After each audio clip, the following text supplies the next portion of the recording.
at this given hour. Ladies and gentlemen, we are consistently tracking the updates and bringing you what exactly is developing on the ground, and it seems like Israel is ready to prepare another battleground, this time with its border that's shared with Lebanon. Let's quickly take a look at what the updates are. The Israeli army has deployed more tanks and armored vehicles along its northern border with Lebanon. From what we have learned, we understand that this move indicates preparations for a possible ground invasion. Israel has directed its military to be ready for an incursion into Lebanon. This follows an escalation of its offensive against the Iran-backed militant group Hezbollah. On Saturday, the Israeli military announced the mobilization of 3 reserve battalions to strengthen its central command defense amid rising tensions. Israeli officials have warned that Lebanon could face consequences similar to those in Gaza if Hezbollah continues its rocket attacks. Defense Minister Yoav Gallant stated, and I quote, "We are striking Hezbollah from the air and sea, and you must prepare for a ground assault." Heavy aerial bombardments in Lebanon continue, raising fears of widespread destruction and displacement.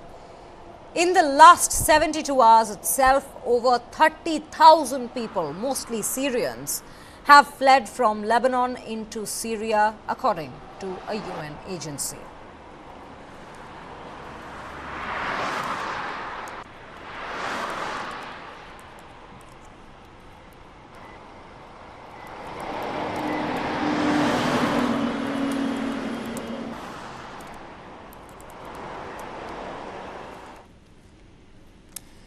Now, the Israeli military that it would strike areas of southern Beirut and called upon civilians to leave those areas. In fact, this is a message that had come in long back, firstly by their military officials as well as the Prime Minister of Israel. Now, in a televised address, Israeli military spokesperson Daniel Hagari has said that the military strike on Hezbollah's central command was very precise and that the military would not tolerate civilian airport in Beirut being used for military purposes.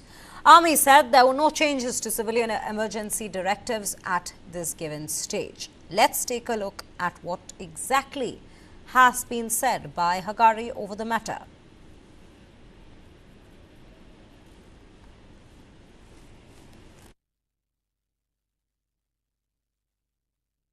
As part of the extensive aerial operation to degrade Hezbollah's terrorist infrastructure and capabilities, we are preparing to conduct strikes on strategic assets that Hezbollah has hidden underground beneath 3 buildings in the heart of the Dakhia in Beirut. Over the years, Hezbollah has developed an anti-ship missile arsenal supplied by Iran. Hezbollah has both threatened and, in the past, carried out attacks on maritime global shipping route. In the heart of the Dakhia in Beirut, Hezbollah constructed 3 buildings with designated underground spaces for storing strategic weapons, with the buildings above acting as a shield. Here you can see one of the buildings in the heart of the Dakhia. When entering and descending to the parking level, there is a storage facility for strategic weapons. Hezbollah has stored these strategic weapons beneath civilian populations. The way the missiles are stored in these buildings allows them to be moved and launched outside of the buildings within minutes. This possesses a real and immediate threat to global shipping route and Israel's critical strategic infrastructure. In a short time, we will attack the weapons stored beneath the buildings. The explosion, because of the missiles, may damage the structure and could potentially cause them to collapse. Hezbollah exploits and endangers Lebanese civilians, using them as a human shield for its weapons. We will not allow such a threat to be directed at Israeli civilians, global shipping routes, and vital facilities which any other sovereign state would never permit.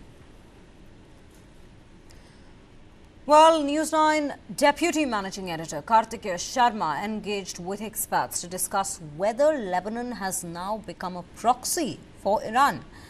Let's listen in to an excerpt from this conversation to understand the analysis behind what exactly is going on in West Asia, the ground operations that are currently being launched. A quick reaction from Lieutenant Colonel Avital Leibovich. Can we say that the Lebanon has become a proxy state of Iran? 100% you can say that. And I also want to reflect for a minute on what you said, and you gave historical examples of previous confrontations, but 18 years have passed since 2006 and the last confrontation, and Hezbollah is not in the same place. First of all, the amount of rockets Hezbollah has today is estimated by the Israeli intelligence at around 150,000, and this is compared to 20,000 rockets back in 2006. In addition to that, they did not have a commando unit by the name of Radwan, and this is a special force unit that has one goal: to breach the border between Israel and Lebanon, to infiltrate into Israeli communities and kidnap, kill, control, occupy, how many Israeli communities as possible. And last, they did not have drone capabilities like they do have today. So you're asking again, where are the source of all of these tools and the know-how and the funding? And the answer is one. That is Iran, Iranian money, Iranian directive, Iranian funding, training. And Iran actually is pulling the strings not only with Hezbollah, but also with the pro-Iranian Iraqi militias, with the Houthis in Yemen, with the Palestinian Islamic Jihad, and other organizations, small organizations in the region. So definitely the directions all lead to one place, to Iran. Okay. Well, with that now, we're slipping into a short break, but do stay tuned to News9 as we come back with more on this on the other side shortly.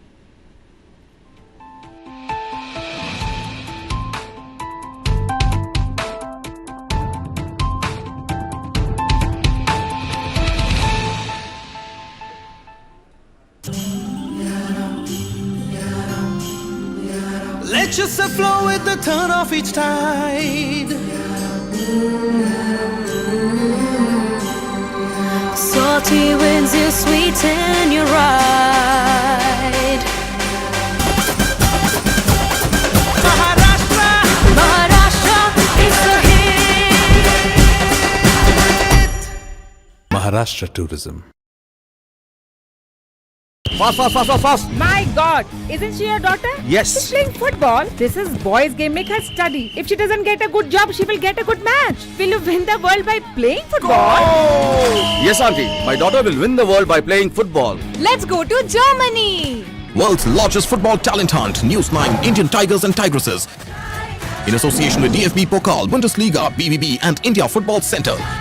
Train and play matches in Europe. Register now and fly to Germany. IndianTigersandTigresses.com.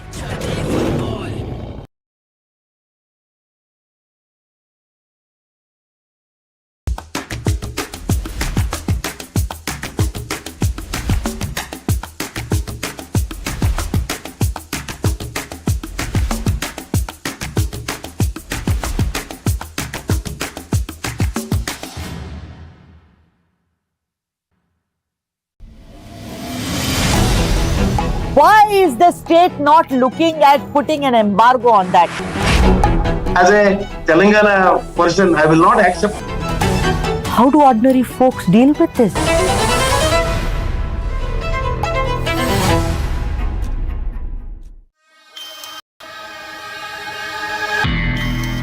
Someone suddenly, unexpectedly hugged me from the behind. Even he kissed me forcefully.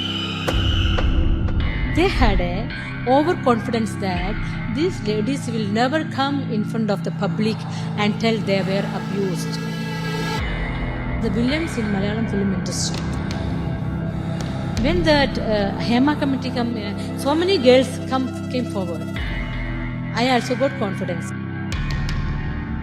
I have to remove his mask.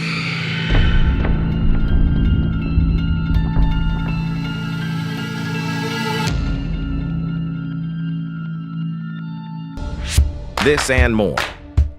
Streaming on News9 plus news is now content.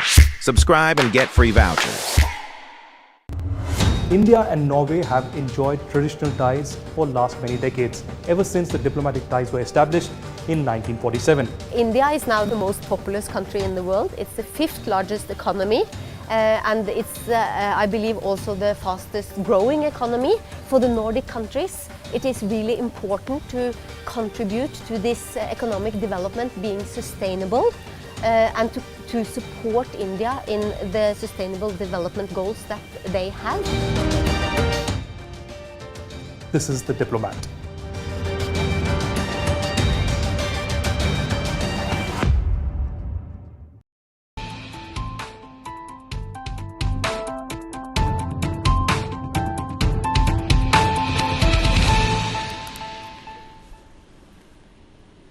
Welcome back. You're watching News 9, and at the top of this segment, we continue to keep our focus on the developments in West Asia. Now, explosions shook Beirut on Friday night as Israel ramped up its military operations. Now, Israel has released a footage and has said to show strikes on buildings in which the Hezbollah militant group has stored their weapons in. The Israeli Defense Forces said that they were also targeting Hezbollah launchers and infrastructure sites. Ladies and gentlemen, these are the visuals that we are bringing to you of the Hezbollah launchers and the bases that the IDF has been targeting. A wave of air raids hit Beirut's southern suburbs early on Saturday as Israel stepped up their attacks on Hezbollah, marking a sharp escalation of conflict that has involved daily missile and rocket fire between Israel and Hezbollah. These are the exact visuals of the footage that's been released by the Israeli side to show the strikes that they have launched on these buildings, these Hezbollah positions, where they have been, the outfit has been storing their weapons.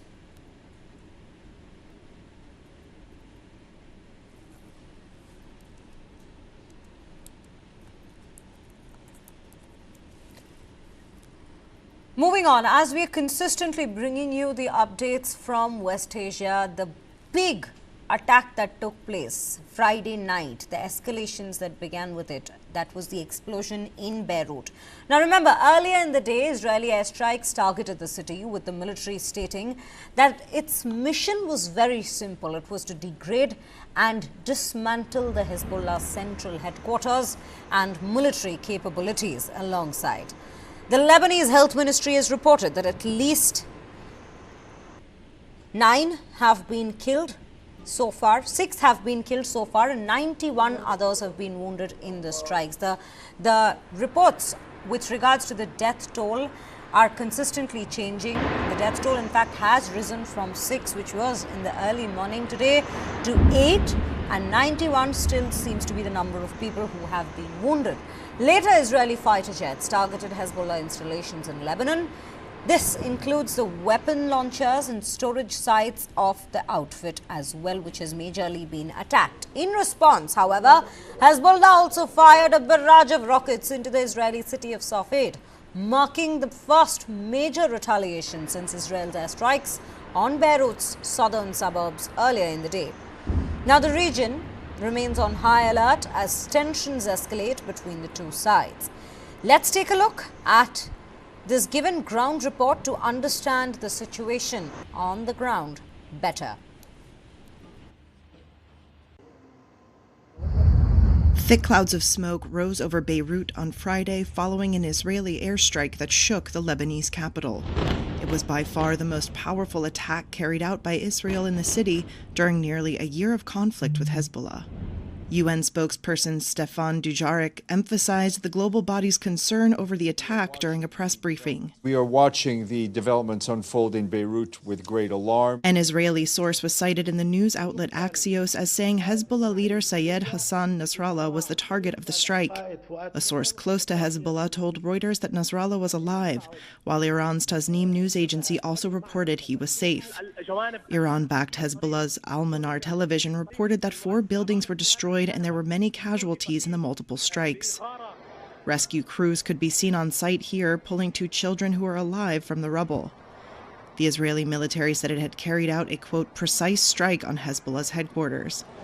Israel has struck Beirut's southern suburbs 4 times over the last week, killing at least 3 senior Hezbollah military commanders and more than 700 people in the country. In a televised statement, Israeli military spokesperson Daniel Hagari said the Central Command Center was embedded deep within civilian areas. I didn't intend to come here this year. The strikes hit Beirut shortly after Israeli Prime Minister Benjamin Netanyahu vowed to continue Israel's attacks on Iranian-backed fighters in Lebanon in a closely watched United Nations speech, as hopes faded for a ceasefire that could head off an all-out regional war.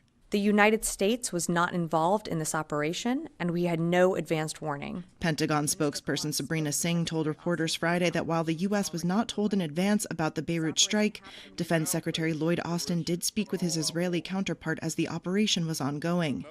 Singh declined to say what Israeli Defense Minister Yoav Gallant told Austin about the operation and whether it indeed targeted Hezbollah leader Hassan Nasrallah. The Pentagon also declined to speculate on whether the Hezbollah leader was still alive. Well, picking up from that ground report itself, our next focus is on was indeed the target Hassan Nasrallah. A wave of Israeli air raids hit Beirut's southern suburbs earlier on Saturday, targeting Hezbollah after a major strike on the group's command center. Now suspense is growing over the status of the Hezbollah chief Hassan Nasrallah after Israel bombed Hezbollah's headquarters on September 27th, just after the Israeli Prime Minister's UN speech. The Times of Israel reported rising suspicions that Nasrallah may have been killed in the attack. As of now, there is no details with regards to where Nasrallah is. A senior Israeli official, however, has said the top Hezbollah commanders were targeted. Hezbollah sources told Reuters that Nasrallah is alive, with Iran's Tasnim news agency also confirming his safety. The Israeli military has said that they had killed Hezbollah's missile unit commander Muhammad Ali Ismail and his deputy Hossein Ahmad Ismail. Lebanese health authorities confirmed 6 people were killed and 91 wounded. The death toll, in fact, has now gone up to 8 people being killed in Friday's strike and the 4th attack in a week on Hezbollah-controlled areas.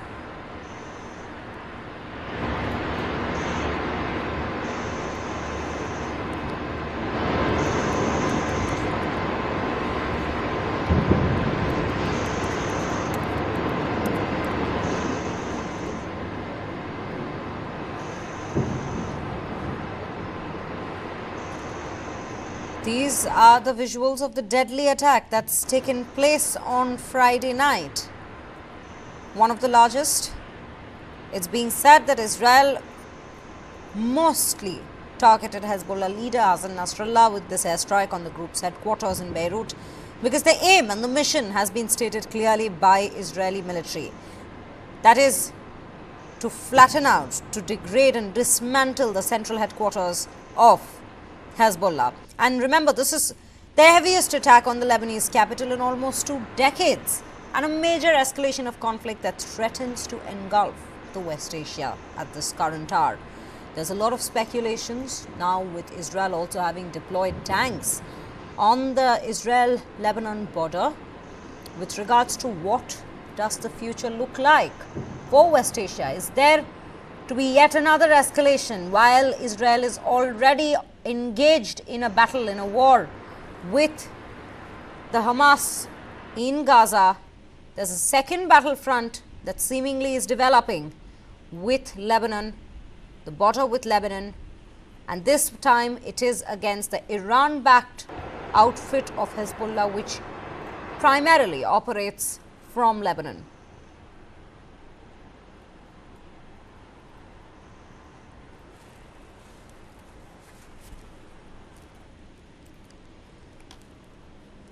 Now, speculations about Nasrallah's life has been doing the rounds after the IDF, in fact, launched their attack. So, what exactly do we know so far? Well, the IDF has clearly mentioned that it was a precise strike in Beirut, bringing down the central headquarters of Hezbollah. However, before getting into the depths of what might have happened to Nasrallah, the speculations over his future, his fate, let's also take a look at who is Hassan Nasrallah. Hassan Nasrallah is Hezbollah's long-time chief and his regime began since the year 1992. Now, he's the third Secretary General of the outfit, and he succeeded Abbas al-Musawi, who was killed by Israel itself.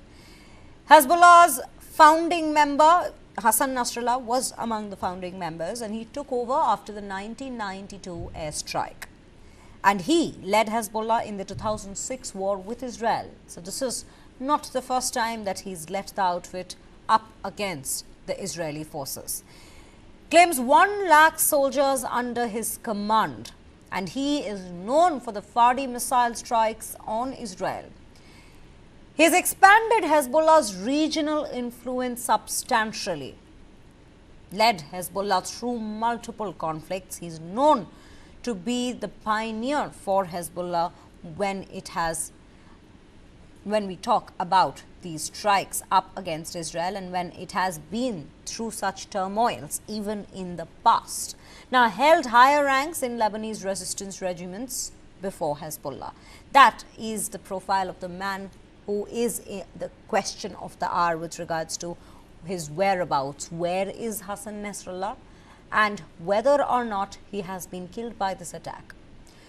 Now, as we continue to keep our focus on these strikes, as Israeli strikes continued on Beirut, let's also bring you the other side of the story. The Israeli military said that it had killed the commander of the Hezbollah's missile unit, Muhammad Ali Ismail, and his deputy, Hussein Ahmed Ismail, in southern Lebanon. These are the two major casualties in terms of ranking officers of the Hezbollah outfit whose lives have been claimed.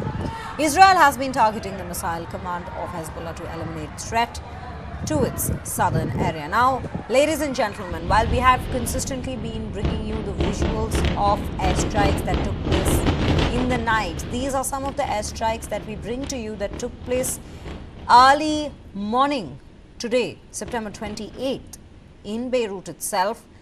These are the visuals of these airstrikes, the aftermath of these airstrikes. You can see the scale at which these attacks have taken place, completely engulfing the area with clouds and plumes of smoke.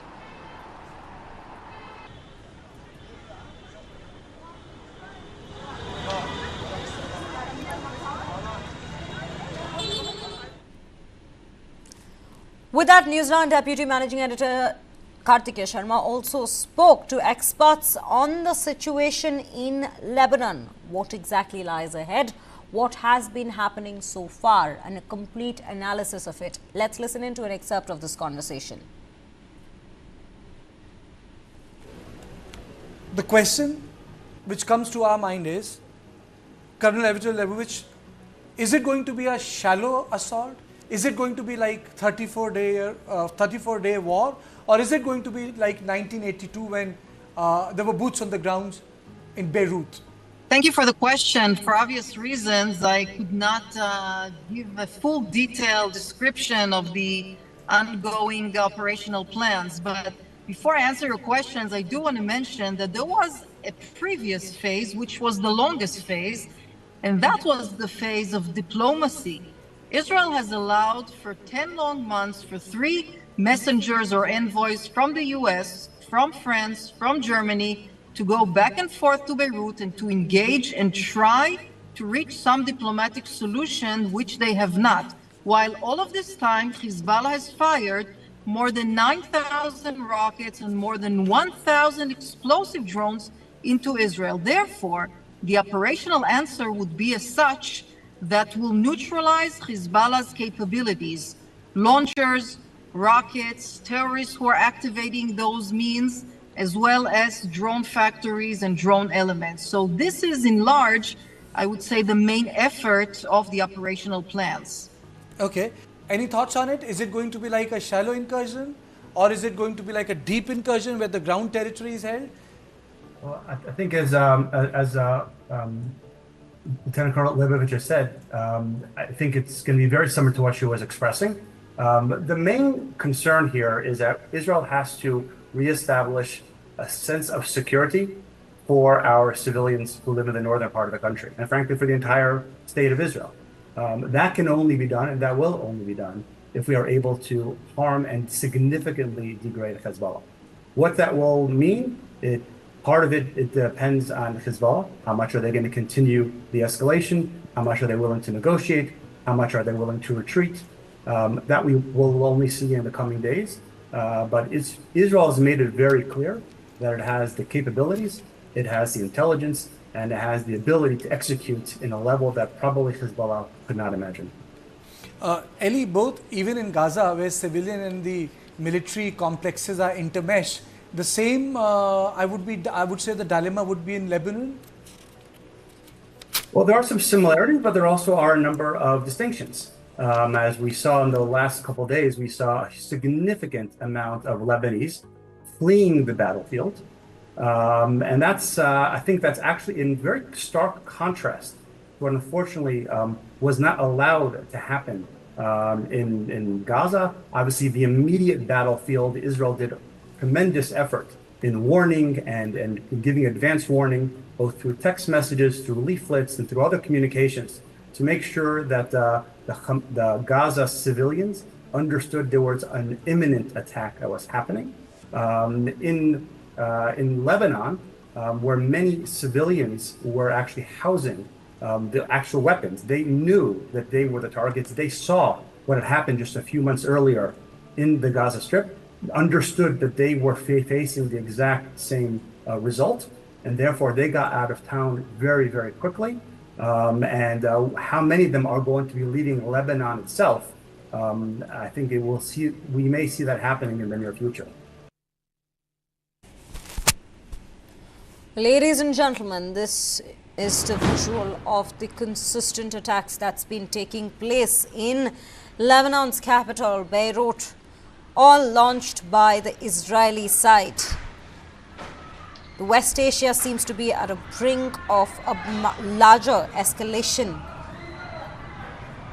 in the backdrop of a war that's already been underway.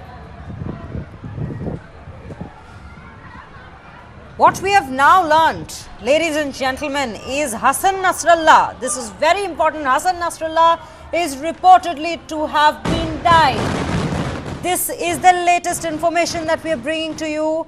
There were speculations that were continuing since this morning as Israel was very clear with its attack on Beirut, the headquarters, the central headquarters of the Hezbollah outfit. And despite the reports that had initially come in from the Hezbollah side, from the Iranian side, that no, Nasrallah is alive, one of the most crucial leaders, one of the founding members of the Hezbollah outfit, Hassan Nasrallah, is no more.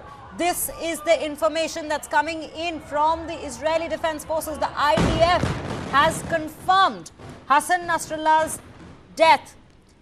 This is big breaking news that we're bringing to you here at NEWS9.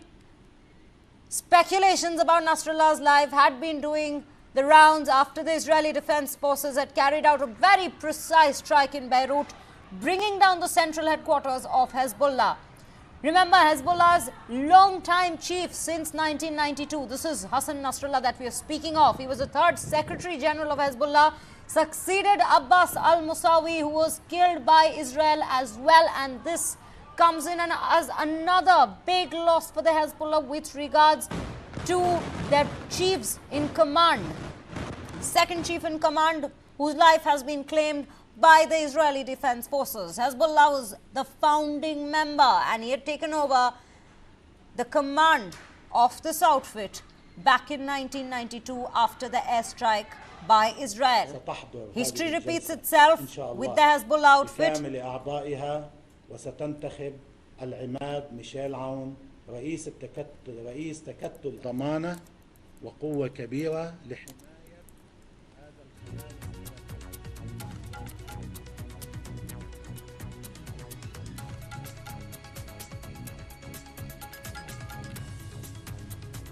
Remember, Hassan Nasrallah, who has led Hezbollah for 32 years. It's been now confirmed that he has been killed in the IDF airstrikes on the Iranian-backed outfit central headquarters in Beirut on Friday. And this is the official information coming in from the IDF. Now, Prime Minister Benjamin Netanyahu had reportedly authorized the strike before addressing the United Nations General Assembly in New York. He said that hard to believe Nasrallah got out alive. This is what an Israeli official had said to the Jerusalem Post earlier. There were speculations with regards to Hassan Nasrallah having survived. And now this is the latest update. We will in fact cut across to our colleague Kartikeya Sharma, who's joining us from the newsroom with regards to this big breaking news that's coming in. Kartikeya, very big news. I think at this given point, this turns around a lot of events. Israel already having deployed their tanks on the border that it shares with Lebanon, and now this big news. How are we looking at things at this given point? Israel Defense Forces, which is the official IDF account. This is the official IDF account, says Hassan Nasrallah will no longer be able to terrorize the world. Hassan Nasrallah will no longer be able to terrorize the world, which means that they have been able to confirm that Hassan Nasrallah has been neutralized. This is how the news has been broken. I want to show it that this is how IDF, Israel Defense Forces, the news has been broken. They themselves announced it, IDF themselves have confirmed it, that Hassan Nasrallah will not be able to terrorize the world. One. Secondly, the bigger story is that, people forget that Israel was under attack from the northern borders continuously after 7th of October 2023. When Israel was being targeted by Hamas terrorists, the artillery was being fired by Hezbollah terrorists from the northern front. In fact, Israel had to actually vacate a lot of people. Their entire agrarian bowl was attacked. Sea of Galilee, which is the water security where the river Jordan flows into, entire system was very, very problematic. So I would say that Israel, by going after Nasrallah, has decided that they not only need to degrade the chain of Hezbollah, but they also feel that the entire proxy apparatus which is operating from Lebanon needs to be crushed. And it is for this reason these deep strikes are taking place. These deep strikes are very, very important for one reason, because there are no boots on the ground. And by killing Hassan Nasrallah, Israel can actually avoid a ground invasion. Because by killing Hassan Nasrallah, they will be able to segregate command sectors and go for them. And in case Hassan Nasrallah would have survived, he would have reorganized entire Hezbollah. So strategically also it allows Israeli forces a lot of time. That's number one. The second aspect is that Israel has prepared a full battleground in the northern sector because they feel that multiple theaters are operating against them. Houthis are attacking them. Israel is being attacked from Syria. That is why on 7th of September there was a raid which Israelis conducted to destroy the manufacturing sector of Hezbollah. And now they have attacked the commander-in-chief of Hezbollah. So Israel is trying to tackle multiple fronts that are open and surrounding it. Right, Kartikeya. In fact, at this given point, the question also comes with regards to what will Iran's, reaction be to this? Because we had seen that Khamenei had held an emergency meeting even while speculations were on with regards to whether or not Nasrallah indeed has passed away. And from now, this confirmation that comes in from the IDF, what do you think Iran's next step would be? Let me give you more information. Now it's being tweeted out by the Israeli army that yes, there are sirens that have gone on in Lebanon. There are sirens that have gone on in Lebanon, which means that another wave of attack will take place after bumping off Nasrallah. Israel is going to ensure that the command centers at the periphery are also taken care of. Right now the attack is taking place at the Bekaa Valley. Bekaa Valley is southern Lebanon. I would say it has a depth of 30 to 35 kilometers. and they would like to clear this entire stretch of Bekaa Valley of Hezbollah. And they would want them behind the 30-kilometer line, which is a United Nations Charter. And this United Nations Charter clearly said, even then, years ago, 2 decades ago, that there has to be a buffer. So this buffer would be created now. One, Israel would not want a door-to-door combat. You see, a door-to-door combat, even in Gaza, proved to be very costly for Israel. Troops died, soldiers died, and entire Gaza Strip was very well mapped. You know, they had blockaded the sea, they had blockaded it from land. But Lebanon is not blockaded. You can't create a blockade of a country. Gaza is a strip. Lebanon is a country. You have Syria here, then you have Russian forces in some parts of Syria. So the larger issue is, how do you safeguard Israel? Because if you look at the boundary, and I have reported from Syria, I have been to Israel, if you can go to Lebanon, you can travel to Syria. Hezbollah has a very cozy relationship with Syria.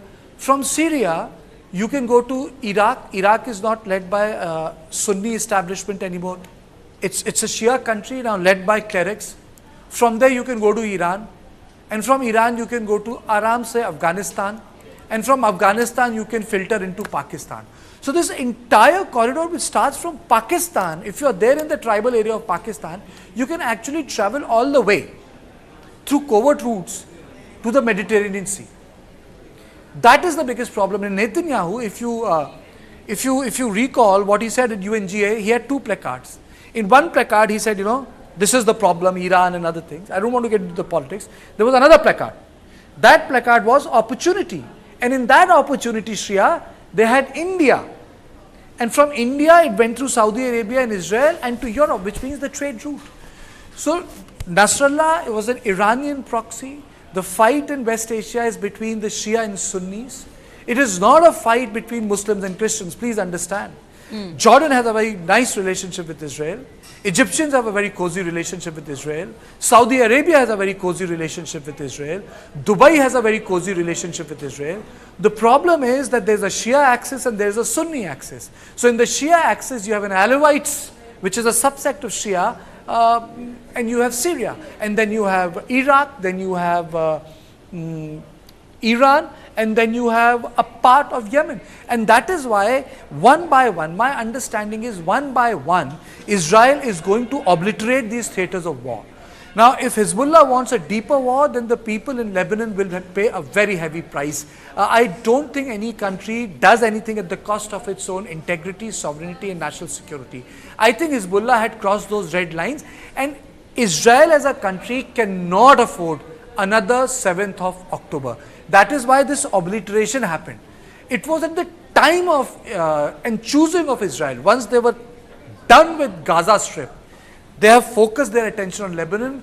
My idea is, once they will be done in Lebanon, we will see some sort of covert action in Yemen. Right, Kartikeya, I think at this given point, the speculations continue with regards to whether or not an escalation indeed will take place in West Asia, and especially after this particular news comes in, the question... Shriya, escalation, yes. Shriya, escalation has already happened. Absolutely. Escalation will take place. Absolutely. You see, the larger issues is, will war take place? Will war happen? If it intensifies into a full-blown war, absolutely. War will only happen if there is a fight between Iran and Israel. So the question here is, Kartikeya, will Iran indeed jump in at this given hour and shoot a counter-attack on Israel? Is that a possibility? That would be very, very adventurous of Iran.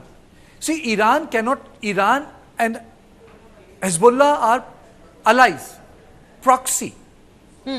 Deniability is built into it.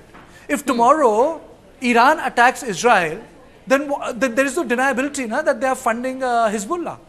Then they would say you are funding a terrorist organization. Right. So I don't think this will happen.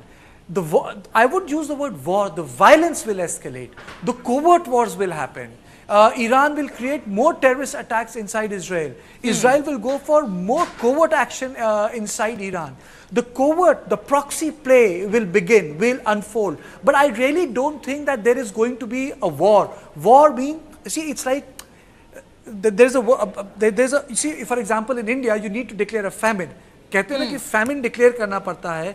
पर अगर आपको drought पड़ जाए, you don't need to declare it. That's lack of water. So war is an official thing. You can be in the state of war, a hybrid war, but a war is a different ball game. So war may take place in Lebanon when the the boots cross the line.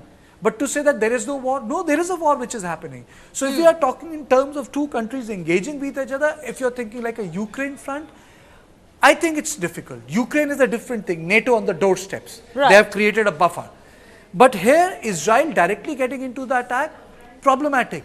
Bomb attacks in Israel, yes. Bomb attacks in Jerusalem, yes. More missiles from Yemen, yes. More terrorists being funneled inside Israel, yes. More Hezbollah attacks, yes. Lone wolf attack, yes. Israelis being targeted outside, absolutely yes. But if they think that there can be some IRGC action openly inside Israel, I don't think so, because borders don't meet. You have to understand that the borders don't meet. These countries will need to cross each other. So the only option they will have is an aerial fight or a missile fight. And I think in an aerial and missile fight, Israel and Iran will both have problem. Israel will have problem, it's a small country. And Iran will have a problem because it has got weak defenses. Right. You know, Karthikeya, you were also mentioning this towards the beginning of our conversation, that at this given point, this particular news comes in as an advantage for Israel. That there may not be a ground invasion at this given point. But, you know, this news came in around some 10 minutes ago with regards to the fact that Hassan Nasrallah will no longer be able to terrorize the world. But an hour ago, you also mentioned it yourself, there have been alarms going around in Lebanon. So are we then looking at a bigger invasion from the Israeli side? Further action. It's like this newsroom. If you look at this newsroom, there are five TVs there. So which means that there are 5 theaters there. My point is, it's as simple as that. You might have a theater here, you might have a theater there, you might have a theater there. They have done away with the base theater. They have done away with the main theater. But it doesn't mean that these organizations are like corporate entities. They are like hydras. So, the other aspects, other department can function autonomously. So it is in that context I am saying that they can decide to shift the theater. They can hit Hezbollah interest inside Syria. Maybe they are developing weapons there. On 7th of September, there was a strike. They developed a weapon manufacturing setup of Hezbollah inside Syria. Maybe there is something in another part of Lebanon, on the northern border of Lebanon, they might attack that. So they are going, see, Israel will have to also give out this message very sharply, and I think it has done that. The war is between them and Hezbollah. The war is not on the state of Lebanon. The problem is that the Hezbollah is also a political entity within Lebanon. It's a political entity. So as a political entity, it is enmeshed with the civilian politics, civilian infrastructure. That is why you are having these collaterals. But the pager and the walkie-talkie attacks were like, a sort of a threshold was crossed. So I would say it's a big thing that has happened. It's a very big thing that has happened. Absolutely, absolutely. In fact, Karthikeya, at this given point, there's a very interesting claim that's been made by the Israeli Defense Force with regards to the fact that the entire top leadership of Hezbollah has been destroyed, which I think at this given point brings out the question as to who shall take over the command next for the Hezbollah outfit. Is there any speculation at this given point with regards to that? That's a very tough question. That's like a yakshan prashna you have asked me, It's a terrorist organization. World came to know about Mullah Omar's death after so many months. He was buried, and then people came to know that he's buried. The world came to know about Al-Zawahiri's death after so many days. Unless and until there's a direct action where the death of a person is announced by the attacking force, it's very difficult. Now, they have not even claimed it. IDF has said that he will not be able to terrorize the world. That is also a very interesting question with regards to the fact that since morning, even today, there has been no confirmation with regards to Nasrallah's whereabouts, and even now, as you very rightly pointed out, they haven't claimed that he's no more.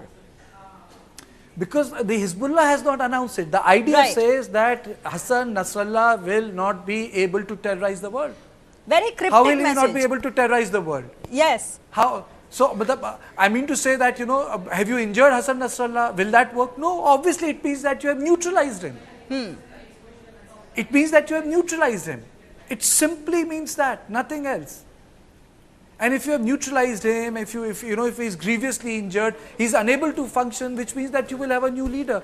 Who will be that leader is going to be a different thing. It's going to be a different thing. Absolutely. Karthikeya, do stay with us right now. We also have Aditya Raj Kaul from NEWS9 joining us as well. Aditya, very good afternoon to you. Very big news at this given point. It is the IDF that has come out to claim after hours of the strike having taken place in Beirut that Hassan Nasrallah will no longer be able to terrorize the world. A rather cryptic message, though the outfit itself hasn't claimed his death yet. What exactly is the situation like? How do you analyze it firstly? And second, is the West Asia, rather is Israel at the brink of a larger war? It is already amidst an escalation that we see, but is it at the brink of a bigger war? Well, this is a major development when it comes to, the proxies of Iran and the Middle East conflict. In fact, I can confirm now that Hassan Nasrallah, the chief of the Hezbollah, has been killed by the IDF. Well, this is just about, as my friend Karthikeya mentioned, that, it is all about a cryptic message that came out from the IDF, which says that, he will not be able to terrorize the world, which certainly means that he has been eliminated. The target has been achieved by the IDF. In fact, I can tell you that there were 3 different cabinet meetings, war cabinet meetings that happened in Israel over the last 2 to 3 weeks, in which twice it was tabled in the cabinet meeting that Hassan Nasrallah's intelligence has been gained by the Mossad and IDF and he can be eliminated. But twice the elimination was rejected. But finally it was given a go-ahead, and merely 25 minutes after Benjamin Netanyahu finished his UNGA speech, Hassan Nasrallah was eliminated in Beirut. And it's not just Hassan Nasrallah. The southern commander of the Hezbollah, Ali Karki, has also been, eliminated and neutralized. And there are several other major commanders, because remember, this was the headquarters of the Hezbollah, deep down the civilian buildings in Beirut, where the airstrikes have happened. And we are being told that most of the top leadership of Hezbollah has been completely eliminated. So it's a win-win situation for Israel and its allies in the region at a time when Iran had said that a direct attack would be launched over the last 1 month. That was being closely monitored. In fact, just yesterday, when I interviewed the Israeli ambassador to India, Ruin Azhar, he also claimed that we are preparing for a ground assault and it's no longer a secret. So the next move certainly would be, because the Hezbollah is completely demoralized after the pager and the walkie-talkie blast, and now the head of the Hezbollah, the main man of Iran, being eliminated. There was also intelligence that over the last 48 to 72 hours, that efforts were being made to move out Hassan Nasrallah from Lebanon in some way to a friendly country where Israel will not launch an airstrike. But it seems that before that could happen, Hassan Nasrallah has been neutralized. It's a major victory for Israel. And as I said, next move would be over the next 72 hours, a ground assault immediately happening, and perhaps on the latest strategic wins that Israel has had, it will try to build on that by launching that ground assault. But, Aditya, is there a chance that given that Hassan Nasrallah has been eliminated, or rather as the IDF has claimed that he has been eliminated, do you think they might still go ahead with the ground invasion? And my second question to you would be, what exactly at this given point is the possibility of Iran launching a counter-attack on Israel? What would that cost Iran? And can Israel and Iran at this given point afford to go into a full-scale war? Well, Russia, if we believe the Russian foreign minister, Sergei Lavrov has said that this will build into a full-scale war in the Middle East. We'll have to wait and watch whether that happens or not. I have my doubts on a full-scale war because many of the allies of the United States in the region would be apprehensive and hesitant to push for a full-scale war. Yes, there is a possibility that Iran could launch some kind of a response, because earlier it was the Hamas, but this time a direct proxy, Hezbollah, has been attacked.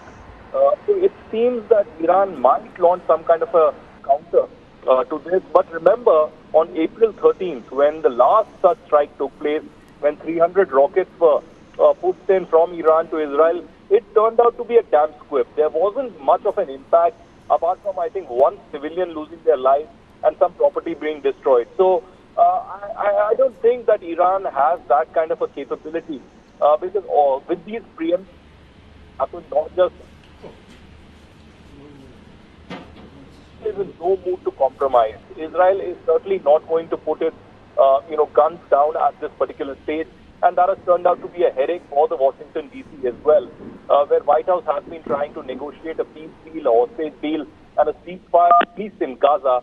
But at this stage, Israel, Mossad, and IDF had chosen a right time when, at this moment in Gaza, a lot of Hamas operatives were eliminated. A lot of territory was gained by the IDF, and at a time when Hamas was left unequipped and their supply chain of weapons were impacted, Israel saw an opportunity to attack Lebanon and Hezbollah headquarters. So certainly, Israel moving step by step in a very strategic manner, but certainly its resolve is very much clear that till the time Hamas and Hezbollah are completely eliminated, they will certainly not end this kind of a conflict at this particular stage. Do you think instead of a full-scale war at this given hour, there is a chance that it may just continue as proxy wars that's been taking place at this given hour? Given the costs being too high for both the sides, for both Iran as well as Israel, as we were just having this discussion with Kartikeya as well. Well, that's right. As I said, a full-scale war may not happen because that will lead to not just, economic difficulties for several countries in the region. It will lead to problems in connectivity and several other challenges as well. So most of the countries in the Gulf and West Asia would prefer that as soon as possible there should be a conclusion to this war. And let's remember that there are several Arab nations also who are tired by terrorism, radicalization, and the rise of the Islamists, particularly the Hamas and the Hezbollah. So they may not say it publicly, but they kind of support elimination of these terror groups for peace in the region. Perhaps that's one of the reasons that they have not accepted refugees coming in from Gaza. UAE, Saudi, also Egypt and Qatar not accepting such refugees clearly indicates that they have apprehensions in their mind. So a proxy war certainly will continue. The Houthis, the Hezbollah and the Hamas, the main proxies of Iran, will continue to counter Israel's attacks. But what kind of a capability will they have now? Because remember, Hamas has been, I wouldn't say eliminated, but they have sensed a massive debacle in Gaza. And now with the chief of Hezbollah and several of his main commanders being eliminated, it clearly indicates that, Hezbollah and Hamas, and particularly Iran, are in no position to launch a full-scale war against Israel. So, Aditya, with the entire top leadership of Hezbollah at this given point having been wiped out, or at least that's what the Israeli defense forces have claimed, what would you say is the next step for Hezbollah? Do you think there are speculations going on with regards to who shall be taking up the command next for Hezbollah? Any names that's come in so far? Well, the Iranian regime has already come out with a statement stating that for every commander eliminated from Hezbollah, they have a replacement ready. Well, I'm not sure, even though the replacement would be ready, how ready would that replacement be to get into operations at a time when Hezbollah has been completely demoralized? Remember, more than 5,000 explosions in pagers and walkie-talkies taking place, a lot of airstrikes taking place. In the last 24 hours itself, there are 30 to 40 Hezbollah top commanders who've been killed. Earlier to that, there were more than 600 killings, most of them Hezbollah members and their associates who have been eliminated, particularly in southern Beirut. So Hezbollah's morale is at its lowest. And with the replacement of the commanders from top to bottom, it will certainly take some time to recuperate. What Israel is also doing is that it's not allowing any of the Iranian or other aircrafts to land at the Lebanon International Airport, which are carrying weapons for Hezbollah. Right. So again, that will remain a crisis. This is certainly not the end of the Middle East conflict, but certainly Israel seems to have an edge with the top commanders of both Hamas and Hezbollah now eliminated. This development comes in almost as a push to the escalations that have already been continuing in the West Asia at this given point, Aditya. And the question still remains. Of course, the question of the hour remains to be: is Israel at a brink of a larger war at this given hour? And